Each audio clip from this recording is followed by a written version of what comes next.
자, 샬롬 샬롬. 샬롬 샬롬 반갑습니다. 한 주 또 잘 보내셨죠?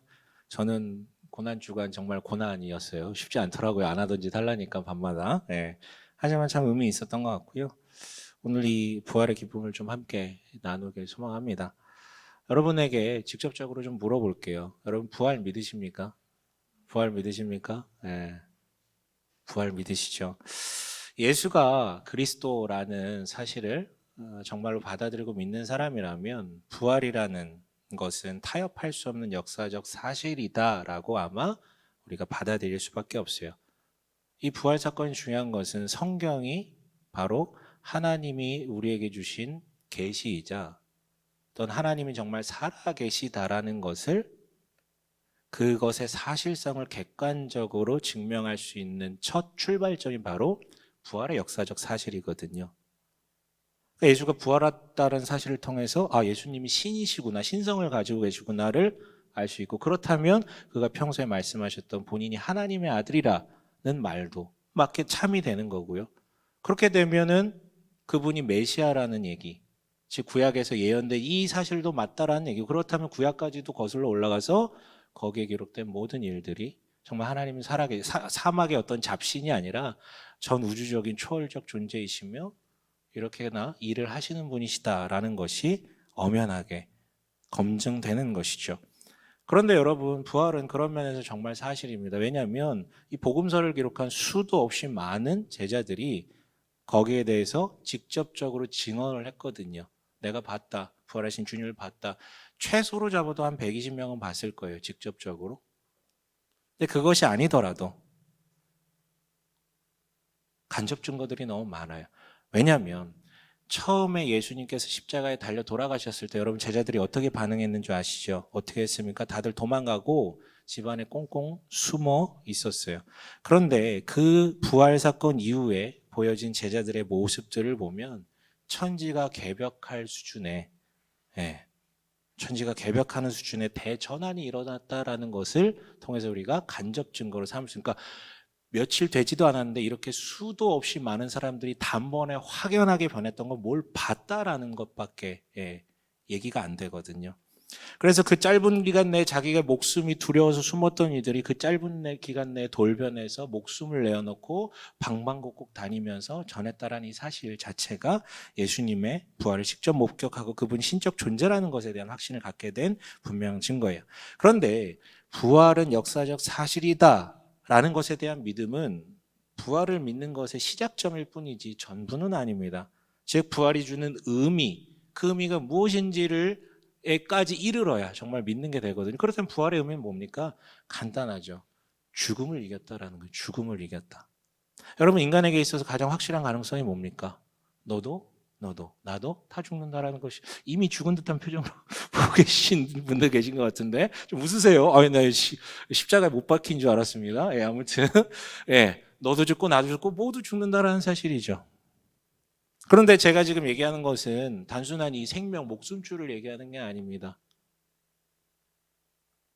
죽음의 자식들인, 죽음의 영향력인 죽음의 그늘로 불리는 단절, 겹입, 아픔, 고통, 슬픔 이런 것들이요. 우리는 이미 그 죽음의 예행 연습을 치르고 있다라고 봐도 과언이 아니죠. 그래서 살아있음을 느끼기 위해서 사람들은 자기의 살아있음을 느끼기 위해서 성취, 명예, 권력, 돈, 쾌락과 섹스와 같은 어떤 그런 쾌락 이런 것들을 추구하는 거 자기가 살아있음을 증명하기 위해 스스로.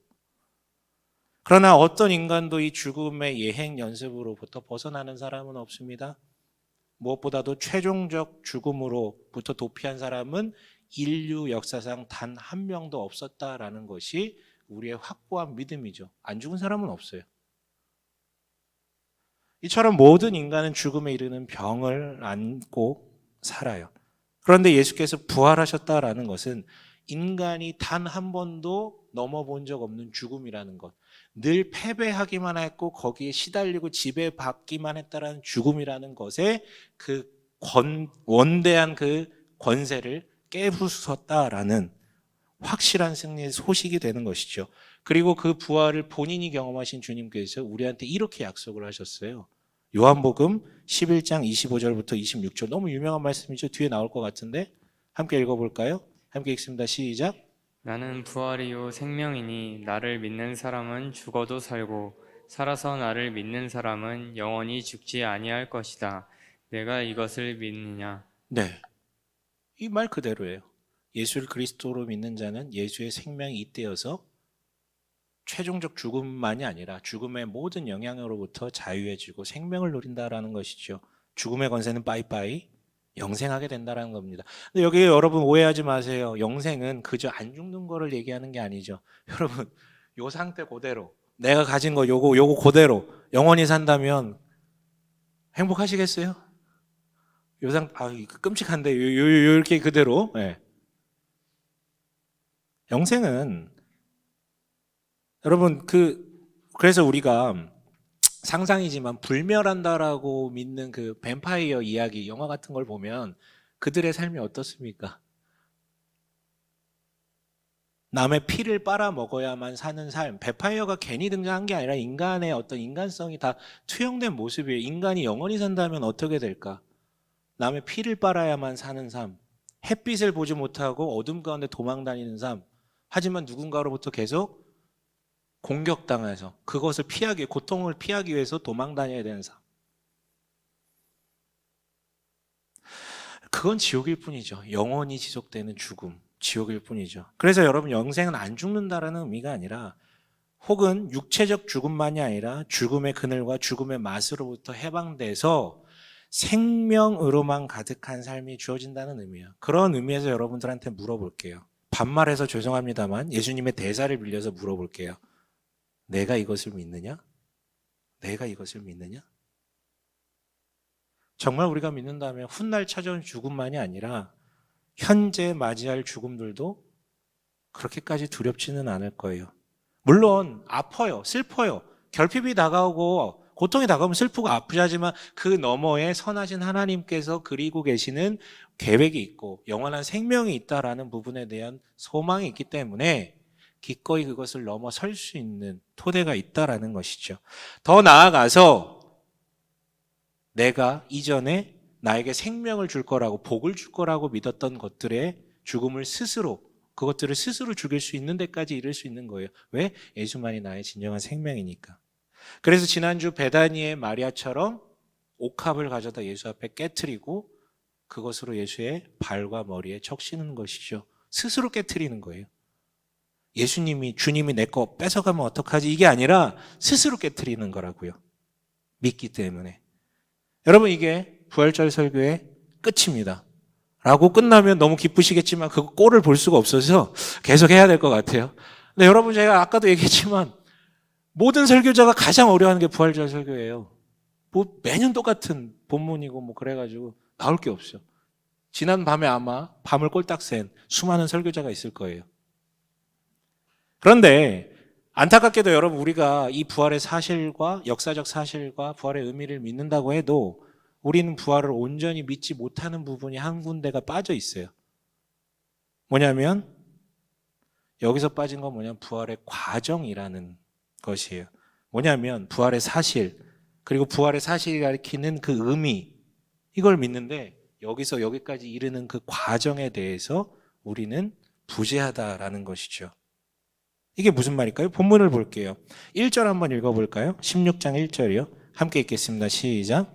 안식일이 지났을 때에 막달라 마리아와 야고보의 어머니 마리아와 살로메는 가서 예수께 발라드리려고 향료를 샀다. 네, 우리는 밤 12시가 되면 하루가 새로 바뀌죠. 날이 바뀌잖아요. 근데 그들의 시간 계산법은 그게 아니라 해가 지면 새로운 날이 시작되는 방식이었어요. 예수께서는 금요일 오후 3시쯤 돌아가셨어요. 우리 시각 기준으로 오후 3시쯤 돌아가셨어요. 그리고 얼마 안 지나, 금요일 오후 3시였기 때문에 얼마 안 지나 해가 져서 토요일이 오죠. 토요일은 안식일이에요. 그렇게 안식일이 찾아왔는데 오늘 본문은 그 안식일이 지났을 때라고 말을 합니다. 때문에 이 표현을 통해서 이 세 명의 여인, 그 무덤을 찾으려 했던 이 세 명의 여인이 얼마나 몸이 달았는지를 우리가 확인할 수 있죠. 왜냐하면 돌아가신 지 두어 시간밖에 안 돼서 해가 저물며 찾아온 안식일에는 우리 다 아시잖아요. 아무도 노동을 하면 안 돼요. 물건을 살 수도 없어요. 우리 옛날에도 그랬는데 주일에 뭐 물건 사면 안 되게 하고 우리 부모님들이. 그래서 노동을 멈추는 날이기 때문에 그때는 향료를 구매할 수 없었지만 안식일이 지나자마자, 즉 저녁이 되자마자 바로 가서 그 향료를 구매를 하는 거예요. 왜? 시체를 염하기 위해서. 우리 지난주에 함께 나눴던 베다니의 마리아가 향료값을 깨트려 향료를 바른 것도 뭐라고요? 죽음을 준비하기 위한 최상의 예우이자 사랑의 방식이라고 말씀드렸잖아요. 똑같아요. 이미 예수께서 죽으셨지만 그 시체에 향료를 발라서 그 죽음을 기리고 예수의 사랑을 마음 깊이 표현하는 것이에요. 다만 그 저녁에는 예루살렘 성 안에서 향료를 구매할 수 있었지만 성 밖에 있는 무덤에 찾아가는 것은 그건 불가능했어요. 그건 불가능했어요. 강도 때의 어떤 위협도 있을 수 있기 때문에 그건 불가능했었어요. 그래서 기다렸다가 새벽 일찍 가려고 향료를 미리 샀다가 기다린 것이죠. 그리고 2절 함께 읽어볼까요? 함께 읽습니다. 시작. 그래서 이래 첫날 새벽 해가 막 돋은 때에 무덤으로 갔다. 네, 이를 통해 여러분 우리는 알 수 있어요. 새벽녘 막 해가 뜨자마자 막 급히 간 것을 통해 그리고 저녁에 바로 그 향료를 산 것을 통해서 이 연들이 예수님, 이 여제자들이 예수님을 얼마나 사랑하고 존경했는지 우리는 그 마음을 알 수 있어요. 하지만 동시에 하나 더 알 수 있는 것은 그녀들이 예수가 부활하실 것에 대해서는 1도 생각지 못했다라, 죽었다라는 걸 너무도 확신했다라는 걸 이걸 통해서 알 수 있는 것이죠. 시체에 향료 바르기 위해서 갔다라는 사실. 그런데 우리는 이 시점에 문득 이런 의구심이 들 거예요. 그렇다면 남제자들은 다 어디 갔습니까? 이런 그지 같은 놈들, 그렇죠? 그런데 너무 몰아서올 필요는 없어요. 당시에는 여성을 사람 취급하지 않았었더라는 건 제가 설교 시간에 자주 말씀드렸던 것 같은데, 그렇기 때문에 적제자들에게 여성 제자들은 1도 관심이 없는 대상들이었거든요. 또한 로마 제국에서는 십자가형으로 죽이는 사람은 정치범들이에요. 그러니까 그냥 일반적 악행이 아니라 로마 제국에 반발하는 행위를 했던 사람들을 십자가에 못 박는, 예수님도 정치범으로 죽으신 거거든요. 그러니까 이 사람들 따르는 무리들이 많을 거기 때문에 죽이고 나서 무덤에 넣어놓고 이 정치범에 한정돼서 십자가형을 받은 사람의 한정에서는 늘 군인들을 그 좌우에 세워서 감시하게 했어요. 혹시나 시체를 탈취하여서 이것을 가지고 정치적 선전으로 이용될까 봐요. 때문에 남제자들이 만약에 그 무덤을 찾았으면 어떻게 해요? 바로 칼집 맞아요. 그러니까 역설적이죠. 사람 취급받지 못했기 때문에 무덤을 찾을 수 있었던 것이었어요. 보다 더 사랑했을 수 있겠지만 사람 취급을 받지 못했기 때문에 역설적으로 더 자유로웠다는 것이. 다만 그렇게 찾은 이 여인들이었지만 3절 우리 함께 읽어볼까요? 함께 읽습니다. 시작. 그들은 누가 우리를 위하여 그 돌을 무덤 어귀에서 굴려내 주었는가 하고 서로 말하였다. 그러니까 이들에게도 난관이 있었던 거예요. 무덤을 막고 있는 돌문이요. 여성들의 힘으로 옮기기엔 거의 불가능하다라고 생각된 그 큰 돌문. 그래서 병사들이 열어주지 않는 이상은 사실 방법이 없어요. 그래도 그녀들은 향료를 구매했고, 그래도 그녀들은 무덤에 갈 수 있는 가장 이른 시간인 새벽녘에 그곳을 찾은 것이었죠. 늘 그렇듯이 사랑하면 방법을 찾고 사랑하지 않으면 핑계를 찾듯이요. 대책 없이 간 거예요. 그렇게 무덤 앞에 도달합니다. 그런데 이상하죠. 기대했던 병사들은 없고 기대했던 무덤 문이 닫혀져 있는 것은 오히려 열려 있어요. 아무런 제약 없이 무덤 안으로 들어갑니다. 그런데 거기서 흰옷 입은 남자를 발견해요. 소스라치게 놀랍니다. 당연하죠. 여러분, 이거 공포 영화의 한 클리셰 장면이잖아요. 그렇죠? 이미 쎄하잖아요. 보통 그렇게 들어가면 뭔가 막 튀어나오고 그러잖아요. 그런데도 들어간 게 더 신기한데, 들어갔는데 그 안에 흰옷 입은 인간이 있네? 그러면 여러분 우리는 거기서 죽을 준비를 하는 게 맞죠. 피를 흘리고 있는 흰옷 입은 인간. 그런데 그런 게 아니라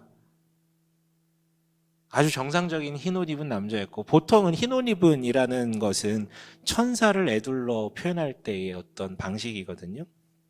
어쨌든 그를 조우했을 때 소스라치게 놀랐고 천사적 존재임을 보았을 때 그 어떤 그 권위적 존재에 놀랐고 그래서인지 천사는 그녀들에게 놀라지 말라라고 진정시키며 할 말을 이어갑니다. 그런데 그 말을 다 듣고 나서 이번에는 이전과 비교할 수 없을 정도로 까무러치게 놀라요. 앞에 놀람들과 완전 색깔이 다르게 놀라버린다라고요. 왜냐하면 그가 한 말 때문에요. 뭐라고 얘기했습니까? 블라블라블라블라 얘기하지만 결론은 이거였어요. 6절 함께 읽어봅니다. 함께 읽습니다. 시작. 그가 여자들에게 말하였다. 놀라지 마시오. 그들은 십자가에 못 박히신 나사렛 사람 예수를 찾고 있지만 그는 살아나셨소. 네. 뭐요? 그는 살아나셨어. 그 뒤에 나오는 얘기는 사실 들리지도 않았을 거예요. 그는 살아나셨어. 여러분 재밌죠? 그녀들은 분명 인간에게 주어질 수 있는 되게 다양한 버전의 두려움을 넘어서 그 자리까지 갔어요. 새벽녘이라는 그 시간적 두려움도 적대자들이 자신의 가족들을 해코지할 수 있다라는 그런 인간적 두려움도 그리고 병사들이 과연 열어줄까라는 염려, 즉 미래적 시점에 대한 두려움 있잖아요. 인간이 갖고 있는 그 염려들 있잖아요. 이게 될까? 근데 그런 거 다 넘어서 그 자리까지 간 사람들이 이 여인들이라고요. 그런데 정작 그 사랑하는 예수님이 부활하셨다는 소식을 듣고 두려워해요. 뭐라고까지 얘기합니까? 벌벌 떨며 넋을 잃었다고요. 8절 한번 읽어볼까? 함께 읽습니다. 시작. 그들은 뛰쳐나와서 무덤에서 도망하였다. 그들은 벌벌 떨며 넋을 잃었던 것이다. 그들은 무서워서 아무에게도 아무 말도 못하였다. 네, 너무 무서웠어. 벌벌 떨며 넋을 잃고 이 얘기를 아무에게도 하지 않았어요. 너무 무서워가지고. 예수가 확실하게 죽었다라고 믿고 있었는데 자신이 갖고 있는 그 믿음이 산산조각 날 때 소름을 넘어서 뭔가 이게 이상한 거예요. 이상한 거예요. 우리는 여기서 부활에 대한 사실 혹은 부활의 의미 이 사이에 있는 부활에 이르는 과정에 대해서 좀 한번 진지하게 바라보고 그것을 자기 부활 신앙에 한번 적용해 봤으면 좋겠거든요. 우선 부활에 이르는 과정은 첫째로는 우선은 예상할 수 없다라는 것이죠. 다시요? 뭐요? 예상할 수 없다. 예상하지 못했다. 그럼 사실 우리는 부활에 대한 사실과 부활의 의미를 믿지만 솔직히 부활에 대한 과정은 그에 대한 믿음은 부재하거든요. 왜냐하면 우리는 하나님을 이미 믿었고 그 하나님을 신앙하는 가운데 어느덧 부활이라는 키워드가 나한테 주어졌을 때 이게 딱히 안 믿을 이유가 없는 거예요. 사실 이렇게 믿는 사람들이 대반입니다. 대부분의 모태신앙들은 이 코스를 통해서 부활이라는 것을 좋아하고 믿었을 가능성이 많고요.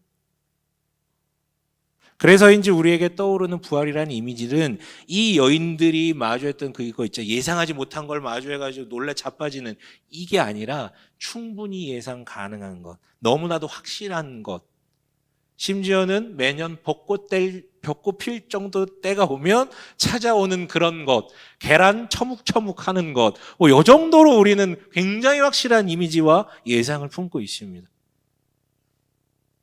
아니요, 사실 여러분, 부활의 과정까지도 우리가 동참한다는 것은 주님의 일하심을 도무지 내가 종잡을 수 없다, 예상할 수 없다라는 것을 받아들이는 데까지 이르는 거예요. 여러분, 예상 가능한 하나님이라는 건 말도 안 돼요. 말도 되지 않습니다. 즉, 여러분, 내가 믿는 가운데 무슨 일이 일어나도 이상하지 않은 것. 오히려 내 예상과 반드시 다른 일이 일어날 것이다 라는 데까지 우리가 받아들이는 것. 이게 부활의 과정에 동참하는 믿음 아닐까요? 이어서 부활의 과정에 동참하는 것은 당연히 예상을 못했는데 예상을 못했고 너무 못해본 게 이제 등장을 한 거예요. 이런 예상치 못한 압도적인 그러니까 예상치 못한 반전 때문에 반드시 두려움이 찾아올 수밖에 없다라는 것도 우리가 인지해야 되는 그 부활의 과정입니다. 여러분, 예상치 못한 일을 좋아한다는 건 인간에게 되게 불쾌한 감정을 유발시키거든요. 심지어 내가 컨트롤할 수 없는 것이 찾아왔을 때 너무 불쾌하죠. 마치 코로나처럼 우리가 컨트롤할 수 없는 예상치 못한 전염병이 찾아왔을 때처럼요. 딱히 나에게 직접적 영향이 없어도 그냥 불쾌해요. 이런 것 자체가. 그런데 그게 내 개인에 귀속되는 일이라면 막 벌벌 떨 수밖에 없는 지경에 이르는 것이죠. 이 여인들처럼. 여러분, 부활의 과정에 동참하다 보면 사실 기존의 것을 깨뜨리는 그 엄청난 내 기존의 믿음을 깨뜨리는 것들을 강요받는 일들이 있거든요. 그게 동반돼요. 그래서 여러분, 우리가 부활의 과정에 대한 믿음을 정리하면 이렇게 정리할 수 있죠. 하나님이 하시는 예상치 못한 놀라운 일이 분명히 있을 것이고, 내 예상과 전혀 다른 일이 있을 것이고, 그로 인하여 우리에게는 언제든지 두려움이 찾아올 수 있다라는 것을 받아들이는 것이 어쩌면 부활의 과정에 동참하는 것 아닐까 싶어요. 만약 이것을 온전히 믿는다면 그 사람은 완전히 달라질 수밖에 없습니다. 마치 두려워서 숨고, 그러니까 문과 창문을 다 걸어 잠그고 그 안에서 두려워가지고 아무 소리도 밖으로 나가지 않게 벌벌 떨며 있었던 그 제자들이 자기들이 문 연 것도 아니고 벽을 뚫고 이 가운데 찾아오신 예수, 부활하신 그 예수를 만난 다음에, 그리고 그 손과 발의 그 구멍에 손가락을 집어넣어 보고 정말 살아있구나라는 것을 확신한 다음에 문을 열고 나아가서 부활의 주님을 고백하고 전했던 것처럼, 그리고 예루살렘에 머무는 것이 아니라 그가 말씀하셨던 갈릴리로 갔던 것처럼요. 지금까지 먹었던 밥도 달라지죠. 지금까지는 숨어서 죽음의 그늘 아래서 깜깜한 곳에서 단지 생존하기 위해서 먹었던 밥이었다면, 이제는 갈릴리로 가기 위해서, 갈릴리에 만날 그 예수님, 마치 우리가 종말에 만날 예수님을 기다리는 것처럼 갈릴리에서 만날 그 예수님을 만나기 위한 기대를 품고 그것을 위해서 에너지를 갖기 위해서 먹는 밥이 되는 것이, 그리고 거기까지 가는 여정이 힘들더라도 괜찮아요. 예수님 만나면 되니까 가서. 분명히 같은 장소에 있어도 늘 다니던 갈릴리와 예루살렘 길이지만 이제는 달라지게 되는 거예요. 내 삶의 아주 작은 것에까지도 영향을 미치죠. 여러분, 이게 부활의 과정에 전적으로 동참한 자가 보이는 믿음의 반응입니다. 그런데 여러분, 신앙 이후에 평안함만을 찾고 두려움에 대해서는 되게 거부하는 사람들이 은근히 많아요. 신앙의 여정을 걸으면서 예상치 못한 일들의 조우와 그로 인해 찾아오는 두려움을 거부하는 사람들이 많다고요. 신앙 이후에도 내 계산대로만 이루어지길 바라는 사람들이 태반입니다. 혹은 두려움이라는 것은 하나님이 주시는 감정이 아니야 라고까지 스스로 항변하는 사람들도 있어요. 하나님 믿으면 무조건 평안하고 기뻐야 된다라는 얘기. 아니요, 여러분. 맞는 말이긴 해요. 주님이 성령이 함께 하심으로 우리에게 위로 주셔서 평안함이 올 수도 있지만, 인간은 지 마음에 합한 대로 생각하고 행동할 때 마음이 편안해집니다. 이게 우리의 본성이에요, 여러분. 여러분, 당신은 어떠십니까? 그리고 여러분 또한 역으로, 만약 우리가 믿음의 여정을 걷고 있는데 두려움과 조우하지 않는다면 뭔가 내 믿음에 문제가 있다라는 결론일 수도 있어요. 왜냐하면 그것은 기존에 내가 확신하고 있는 믿음들을 하나도 깨뜨리지 않고 있다라는 결과이기 때문에. 웃기죠? 예수가 분명 죽었다라는 확신과 예수가 분명 살아나셨다라는 확신을 어떻게 동시에 갖고 갈 수 있습니까? 그거는 둘 중 하나는 안 믿는다라는 얘기거든요. 보통 부활을 안 믿는 것이죠. 그런데 이런 이중 믿음, 이중 생활을 선보이는 이들이 너무나도 많은 것 같습니다. 여러분, 아니에요. 오히려 당신이 신앙 여정 가운데 뭔가 두려움을 직면한다면 그것은 아주 잘 가고 있다라는 반증일 수 있어요. 뭔가 도전을 하고 있다라는. 여러분, 예상치 못함이 있을 수 있다라는 것, 그리고 두려움은 나에게 반드시 찾아올 수 있다라는 그 믿음과 그 과정을 거친 이후에야 우리가 비로소 부활을 진실로 믿게 됩니다. 그리고 이러한 과정을 진실로 거친 자는 드디어 일어나 부활의 증인이 되게 되죠. 바로 오늘 나눌 이 사람처럼 말이에요. 10절 한번 읽어보겠습니다. 10절 한번 읽어볼게요. 시작. 마리아는 예수와 함께 지내던 사람들이 슬퍼하며 울고 있는 곳으로 가서 그들에게 이 소식을 전하였다. 네, 막달라 마리아. 다름 아닌 그녀가 온 세상에 있는 부활의 첫 번째 증인으로 기록된 사람이에요. 다른 복음서도 다 동일하게 이 여자의 이름을 얘기합니다. 재밌는 것은 여러분 분명히 세 명이 갔잖아요. 세 명이. 근데 지금 마가복음은 막달라 마리아만 와서 증언했다라고 기록을 하고 있어요.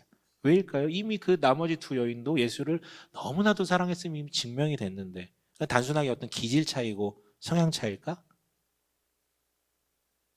그런데 이 질문에 대답이라도 하듯이 구절은 이렇게 얘기를 해줍니다. 함께 읽어보겠습니다. 시작. 예수께서 이래 첫날 새벽에 살아나신 뒤에 맨 처음으로 막달라 마리아에게 나타나셨다. 마리아는 예수께서 7 귀신을 쫓아내 주신 여자이다. 네, 뭐라고요? 마리아는 예수께서 7 귀신을 쫓아내 주신 여자이다. 여러분, 왜 그녀가 첫 번째 증언자가 되었을까요? 간단해요. 그녀가 7 귀신 들렸던 자였기 때문에. 여러분, 7이라는 숫자 성경에서 의미심장합니다.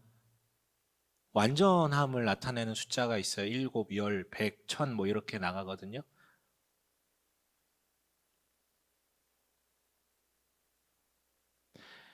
완전 숫자 7이라는 게 표현하듯이 완전히 귀신에 잠식되었던 분명한 과거가 있었던 사람이라는 걸 우리한테 알려주고 있는 거예요. 다른 말로 세상의 깨어짐 혹은 내 안에서 일어난 그 악에 철저하게 직면을 해서 그 악에 처절하게 눌려 있었고 그것의 어떤 괴로움을 철저하게 확인한 사람이라고요. 그런데 예수를 만났고 그로 인해 완전히 새로운 삶을 얻은 사람이라는 게 이 막달라 마리아에 대한 설명입니다. 그래서 이 여인은 예수로 인한 생명이 얼마나 큰 것인 줄 아는 것이죠. 여러분, 예수로 인해서 회복된 것이 큰 사람일수록, 예수로 인하여서 변화된 것이 강렬한 사람일수록 믿을 때 찾아오는 예상치 못한 일들과 그로 인해 찾아오는 두려움으로부터 빨리 극복할 수 있어요. 왜냐하면 그 전 삶으로 돌아가는 게 얼마나 두려운 짓인지를 알고 있기 때문에, 예수가 없는 삶이 얼마나 더 잔혹한 것인지를 이미 내가 알고 있기 때문에 오히려 자기 확신을 깨뜨리는 게 더 낫다라는 걸 자기가 알고 있는 것이죠. 두려움에 떠는 것보다 빨리 자기를 깨뜨리고 나가는 게 훨씬 낫다라는 걸 이미 알고 있기 때문에. 여러분, 예수가 살아있다라는 게 큰 의미가 없다면 자기 옥합을 깨지 않습니다. 그런데 이 사람은 깰 수 있었던 것이죠. 여러분, 말씀을 마칠게요. 재밌는 거는요, 성서학자들은 수많은 옛날 고대 사본들을 계속 연구하잖아요. 그래서 최종적으로 거의 결론이 났어요. 마가복음은 8절에서 끝난다라고 얘기를 해요. 그래서 여러분들 가진 성경도 아마 9절부터는 괄호가 되어 있을 거예요. 예, 다 그렇게 표기를 해놨거든요. 뭐냐면 이것은 물론 초대교회 때 일이지만 어쨌든 마가가 직접 적은 원문보다는 뒤에 더 기록된 것이다라고 얘기를 해주는 거예요. 근데 이거 되게 재밌죠. 8절에서 끝나면 어떻게 끝납니까? 마지막에 어떻게 돼 있어요? 8절이요? 무서워서 아무 말도 못하였다. 좀 이상하죠? 이게 굉장히 새드 엔딩 같잖아요. 그런데 여러분, 이거 적는 사람이 그거 모를까요? 하나님의 영감으로 이거 적는 사람이 이거 모를까요? 알지만 인간적으로는 이게 이상하다는 건 알 수 있어도 하나님의 영감이 그의 펜테를 거기서 내려놓게 만드는 것이죠. 왜? 훈훈한 결론보다 중요한 것은 이 복음서를 마주한 독자들에게 질문을 던지는 게 더 중요하다라고 생각해서 여기서 멈춘 거예요. 그렇다면 그 질문이 무엇입니까? 제가 이 사람들을 대신해서, 마가를 대신해서 여러분들한테 질문해 볼게요. 제가 대독해 볼게요. 당신은 지금 1절부터 이 16장까지의 이 내용들을 보았고, 즉 복음을 들었고, 최종적으로 그가 부활하셨다라는 소식까지도 들었는데, 내가 지금 증언하는데, 그렇다면 당신은 어떻게 반응할 것인가? 예수는 죽어 있다라는 자기 확신의 그 믿음 아래, 죽음의 그늘 아래 계속 살아갈 것인가? 슬퍼하고 가슴 아파하며 그렇게 살아갈 것인가? 눈에 보이진 않지만, 당신이 직접 보진 못했지만 이 증언자의 증언에 힘입어 예수는 살아나셨다라는 그걸 믿고 생명과 이어져 당신도 부활의 증언자로 살 것인가? 이거 지금 묻고 있는 거예요. 그리고 이어지는 9절부터 마지막 절까지의 내용은 초대교인들의 답인 것이죠. 우리는 당신의 이 복음을 받고 들었고 믿었고 그래서 생명과 이어졌고 우리도 똑같이 증언자가 되었으며 이와 같이 살아냈노라 라고 대답한 게 바로 9절부터 마지막 절까지예요. 왜냐하면 그 뒤에 또 이 얘기들을 읽을 사람들을 위해서 자신들의 대답을 기록해 놓은 것이고 저는 이것도 하나님의 영감이 그들을 움직여서 여기 가운데 포함됐다라고 분명히 믿습니다. 그리고 여러분 이 복음서가 지금 2000년 뒤에 우리에게까지 이어진 거예요. 그렇다면 여러분이 대답할 차례이죠. 우리가 대답할 차례이죠. 당신은 뭐라고 대답하시겠습니까? 죽음의 그늘 아래 두려움에 젖어서 계속 살고 계실 것입니까? 아니면 두려움을 넘어 부활을 온전히 믿는 자가 되실 것입니까? 여러분 부활의 사실만 믿는 게 아니라 부활의 의미를 우리가 온전히 받아들여야 될 것이고 나아가 이 부활의 과정이라는 것도 나의 얘기가 되어야 되겠죠. 여러분 부활의 과정이라는 것은 그때 그 사람들만 겪어야 되는 것들이 아니에요. 이건 모든 그리스도인들의 이야기예요. 이 과정에 동참하고 탈출한 자가 그리스도인이라는 얘기가 되는 거예요. 우리가 만약 이 과정에 동참했다라면 2000년을 뛰어넘은 오늘 내가 부활을 믿을 때 이 사람들이 느꼈던 그 희열과 감동과 당당함이 생기게 되겠죠. 그리고 나가서 전하게 될 거예요. 여러분 부활을 온전히 믿기를 원합니다. 귀신의 지배 아래, 죽음의 지배 아래 머물며 죽음의 예행 연습 아래 있는 이들에게 오히려 찾아가서 그렇게 두려워서 숨어 있지 않아도 됩니다. 예수께서 이미 살아나셨습니다. 그가 이미 살아나셨습니다. 우리는 그 힘으로 생명 가운데 살 수 있습니다. 이것들을 당당하게 증언하는 증인 되길 주님의 이름으로 축원합니다.